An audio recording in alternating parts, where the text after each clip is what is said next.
The Tale of Peter Rabbit by Beatrix Potter. Once upon a time, there were 4 little rabbits, and their names were Flopsy, Mopsy, Cottontail, and Peter. They lived with their mother in a sandbank underneath the root of a very big fir tree. Now, my dears, you may go into the fields or down the lane, but don't go into MacGregor's garden. Your father had an accident there. He was put in a pie by Mrs. MacGregor. Now run along and don't get into mischief. I'm going out. Flopsy, Mopsy, and Cottontail, who were good little bunnies, went down the lane to gather blackberries. But Peter, who was very naughty, ran straight away to Mr. MacGregor's garden and squeezed under the gate. First he ate some lettuces and some French beans, and then he ate some radishes. And then, feeling rather sick, he went to look for some parsley. But round the end of a cucumber frame, whom should he meet but Mr. MacGregor? Mr. MacGregor was on his hands and knees planting out young cabbages, but he jumped up and ran after Peter, waving a rake and calling out, "Stop, thief! Stop, thief!"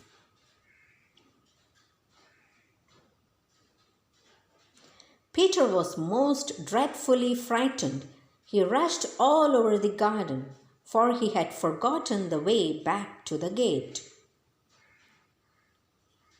He lost one of his shoes among the cabbages and the other shoe amongst the potatoes. After losing them, he ran on 4 legs and went faster, so that I think he might have got away altogether if he had not unfortunately run into a gooseberry net and got caught by the large buttons on his jacket.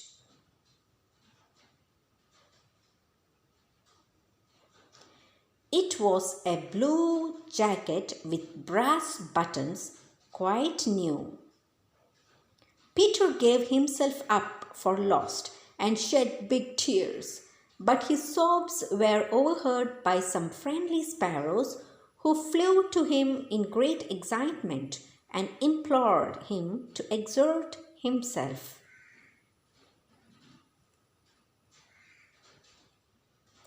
Mr. MacGregor came up with a sieve which he intended to pop upon the top of Peter, but Peter wriggled out just in time, leaving his jacket behind him.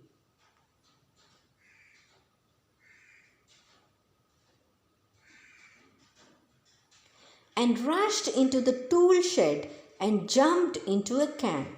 It would have been a beautiful thing to hide in if it had not had so much water in it. Mr. MacGregor was quite sure that Peter was somewhere in the tool shed, perhaps hidden underneath a flower pot. He began to turn them over carefully, looking under each.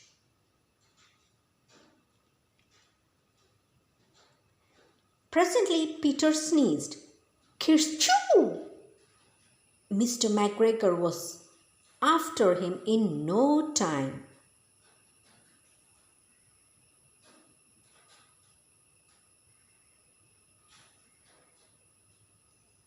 And tried to put his foot upon Peter, who jumped out of a window, upsetting 3 plants.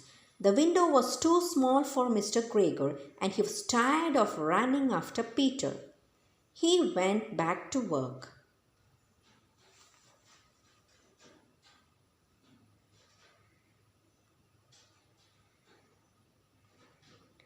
Peter sat down to rest. He was out of breath and trembling with fright, and he had not the least idea which way to go.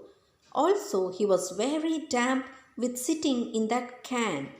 After a time, he began to wander about, going lippity-lippity, not very fast, and looking all around. He found a door in a wall, but it was locked, and there was no room for a fat little rabbit to squeeze underneath. An old mouse was running in and out over the stone doorstep, carrying peas and beans to her family in the wood. Peter asked her the way to the gate, but she had such a large pea in her mouth that she could not answer. She only shook her head at him. Peter began to cry.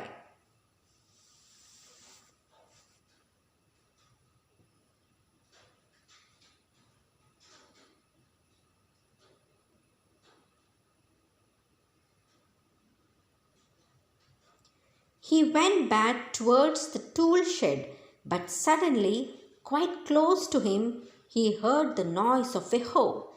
A screech, scratch, scratch, screech. Peter scuttered underneath the bushes, but presently, as nothing happened, he came out and climbed upon a wheelbarrow and peeped over. The first thing he saw was Mr. McGregor hoeing onions. His back was turned towards Peter, and beyond him was the gate.